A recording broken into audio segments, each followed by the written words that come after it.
امروز با هم یه غذای خوشمزه و آسون گیلانی یعنی شیوید واویشکا درست میکنیم.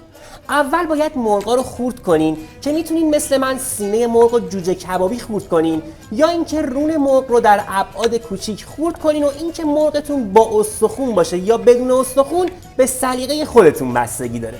راستی یادتونم نره که برای دیدن آموزش‌های بیشتر این صفحه رو سابسکرایب کنین.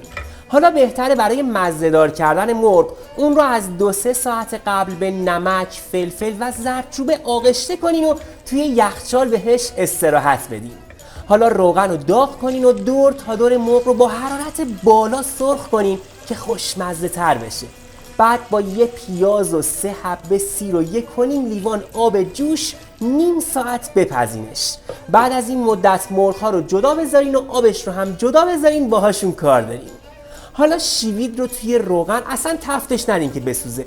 مرغایی که پخته بودین رو اضافه کنین، همه رو با هم تفت بدین که طعم‌ها به خورد هم برن و بعد آب مرغی که کنار گذاشتین رو بهش اضافه کنین، بذارین 10 دقیقه قل بخوره.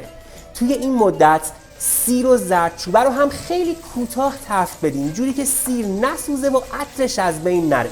مثلا 30 ثانیه تفت دادن کافیه. بعد تخم مرغ همزده رو بهش اضافه کنین و حسابی همشون بزنین تا گوله گوله بشن و طعمشون خوب به خورد هم بره. بعد به مرغ ها اضافه شون کنین. غذای ما تا همینجا هم دیگه تقریبا حاضره. فقط مونده چاشنی خورشت که آبقوره رو 5 دقیقه آخر میریزیم توش و تمام شد. اینم از شیوید واویشکا، یه غذای گیلانی خیلی خوشمزه که متاسفانه دیگه داره از یادها میره. امیدوارم شما درستش کنید و دوستش داشته باشین. و بهشت زیر دست آشپز هاست و بس نوش جانتون.